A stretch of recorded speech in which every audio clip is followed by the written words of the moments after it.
What's up mga sir? Nandito na tayo sa Mulan de la Paz Beach Resort. Dito tayo mag-i-stay at mag-chill for until tomorrow. Let's go!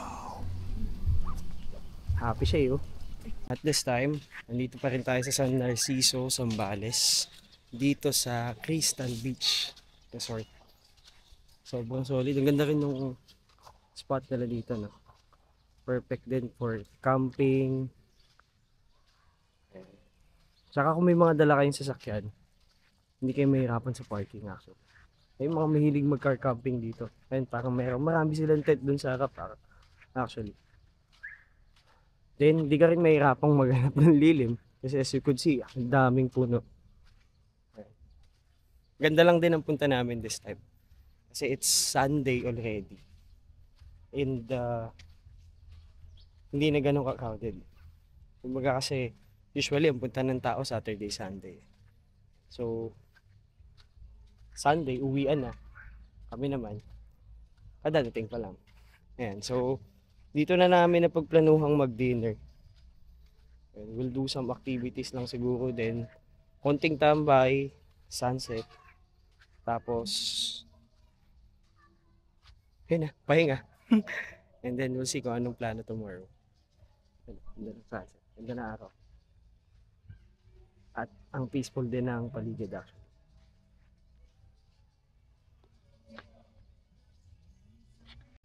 Ayan, tingnan mo, hingal na. Hingal na po siya.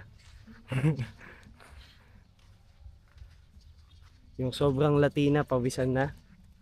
Baka maano yung sunset. Okay, actually yan. Kung ako sa'yo, tawagin mo na sila. Kasi baka mawala na yung sunset. Sobrang solid dito. Naka-motor, naka-kotse. If you're planning to do camping, mayroon din silang mga cottage dito for big group. Tapos yung motor, hindi rin kayo mahirapan sa parking. Meron din silang parking sa labas, actually. Or dito rin sa loob ng bakuran ng beach. Doon lang sa bungan. So, and safe, well guarded din kasi.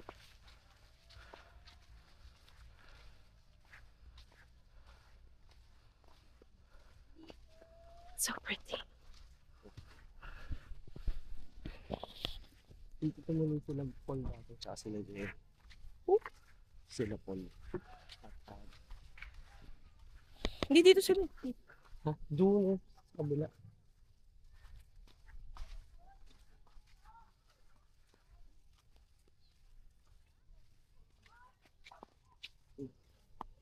Ganda naman ito.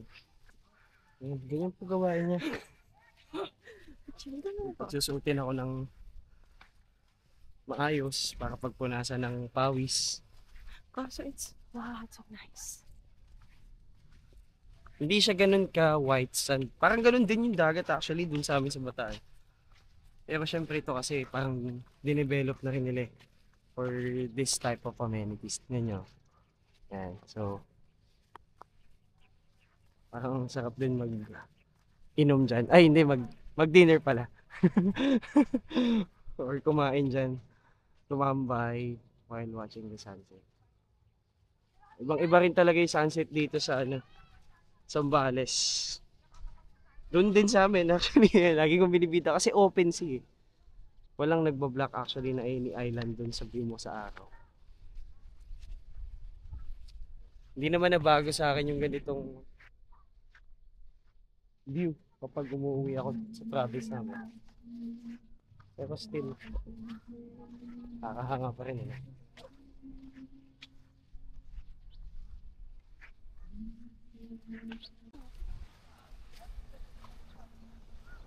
And from this spot actually,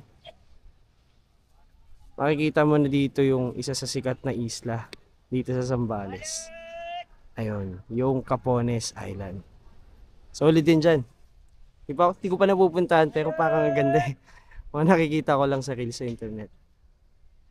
Hopefully, no, sana mapuntahan natin soon. Hindi rin naman ganun kahirap since malapit lang din naman siya sa amin dito sa Bataan pag umuwi ako. Do seasonal lang din kasi uwi ko eh. Sana mapuntahan. Hello. Tsaka parang hindi kayo mahirapan maghanap ng spot dito. Kasi ang laki nung area nung ano eh. Kumbaga yung pampang nila. Din dun sa dagat. So, hindi pa ganun ka-crowded sa pero. Ito yung view sa harap. Diba? It's not a coconut trees. Hindi ko alam kung anong klaseng puno yan. Pero hindi siya yung typical na ano eh. Yung like sa Quezon, pag sa bandang Quezon, sa Palawan, di ba puro bukid.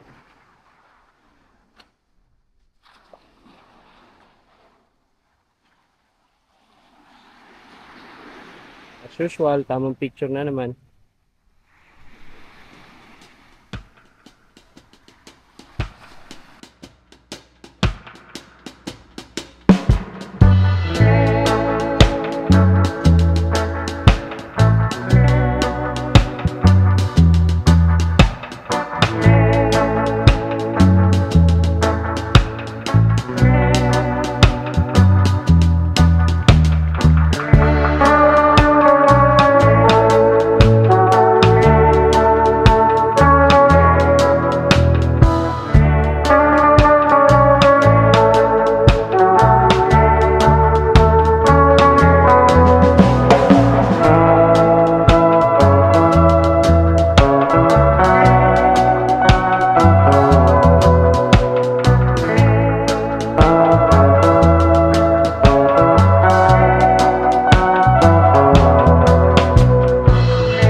So what's up mga boss?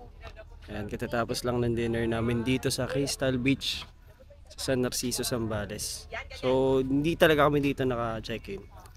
Pero we decided to go here kasi marami silang amenities at sobrang ganda rin ng place. Ayan.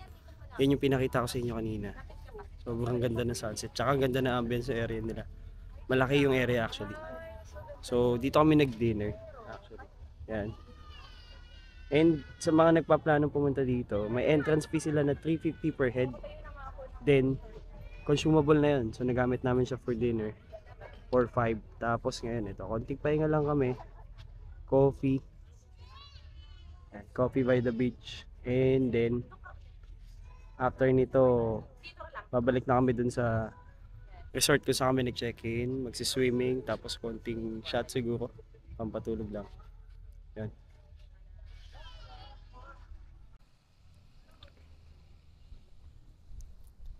What's up mga boss? So, yun, tamang pampantok lang kami ngayon dito. Ayan, dito lang yan sa labas ng tinutuluyan namin actually. Tamang paantok kahit inaantok na tayo. Yeah, kailangan to eh. Must try yung entry ngayong gabi. Okay, so, actually, nagpunta na kami na San Felipe, halos pareho. Akala ko Yeah, actually, parang meron silang isang baywalk dito na talagang tabi ng dagat halos. Ayun, so meron pa palang beach volleyball dito pag umaga. Solid din. 2 bots lang. Tambay. Tapos tamang sounds lang.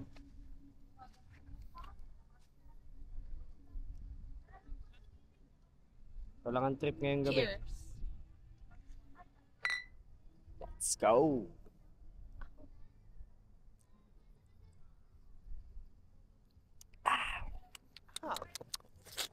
Yum, yum, yum! Red Horse Yummy. Shot sa tabing dagat with Aerox.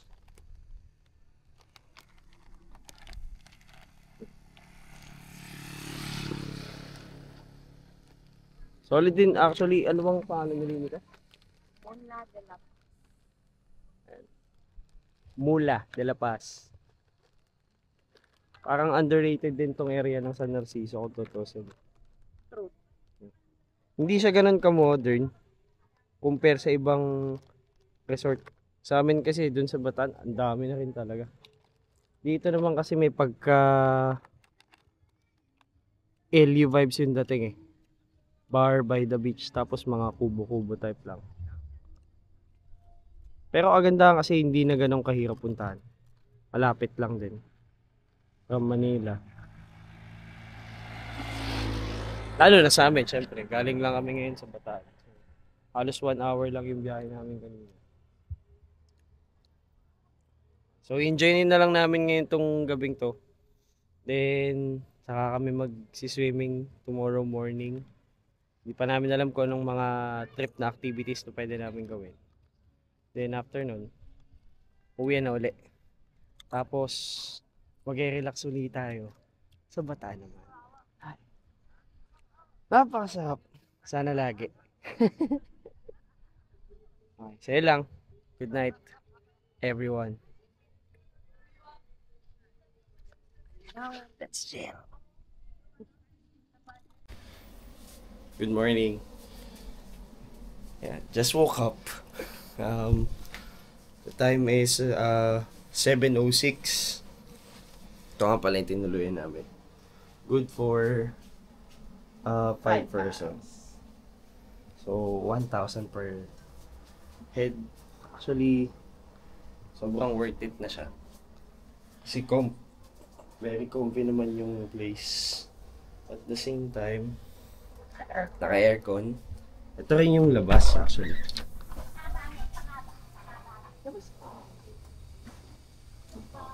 Then meron na rin swimming pool doon. Pero mas trip namin magdagat this time. Okay, so including na rin yung breakfast for 1,000 per head. So okay na rin. At yun ang aming gagawin this morning. Kakain muna kami.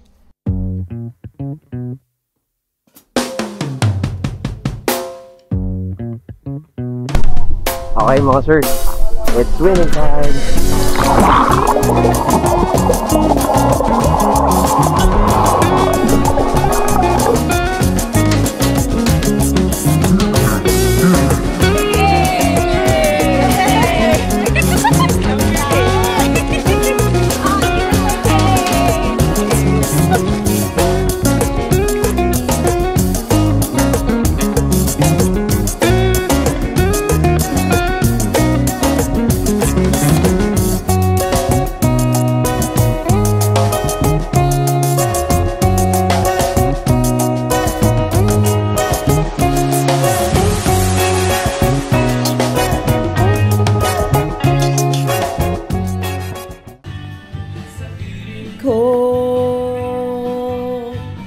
Sweet pa yan ngayon, mamaya tulog na.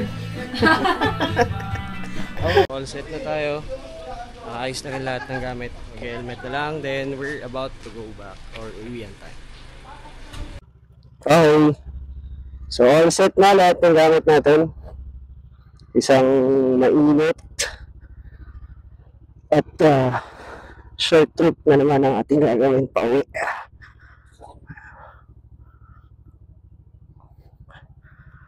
Ayan, okay. So, thank you, Villa de la Paz. Napakaganda ng lugar nyo. Napakalinis. At very accommodating ang mga staff. Okay. Let's go. Simulan ang biyahe.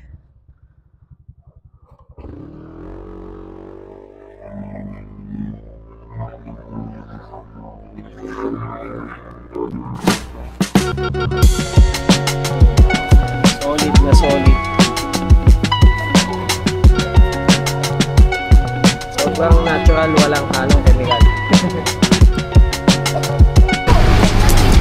Makita mo, wow.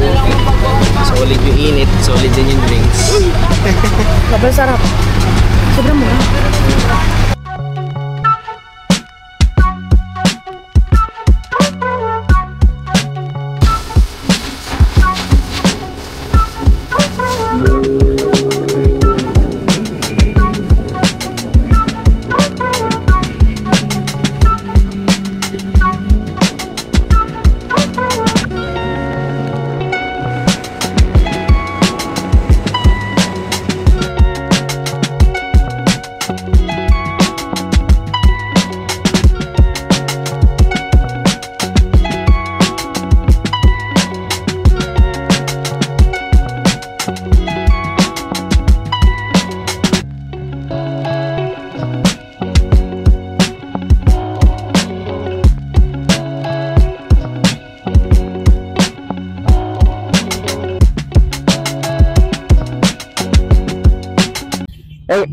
what's up mga sir?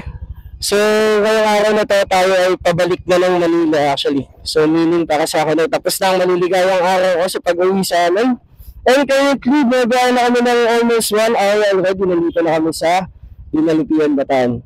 So, we will continue ang ating pagbiyahe pabalik sa realidad. Okay, trabaho na lang bukas. Let's go! Okay.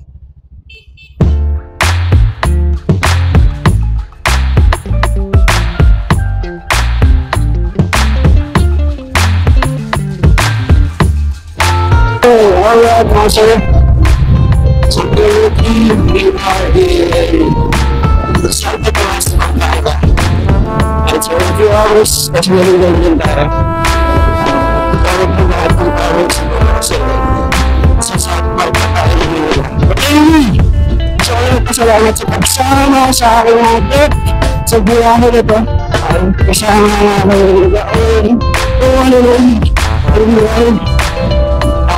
Kasama pa natin sa mga biyahe sa susunod pa mga. Okay, salamat. Tuloy tayo lagi. Be responsible sa podcast mo. Ciao!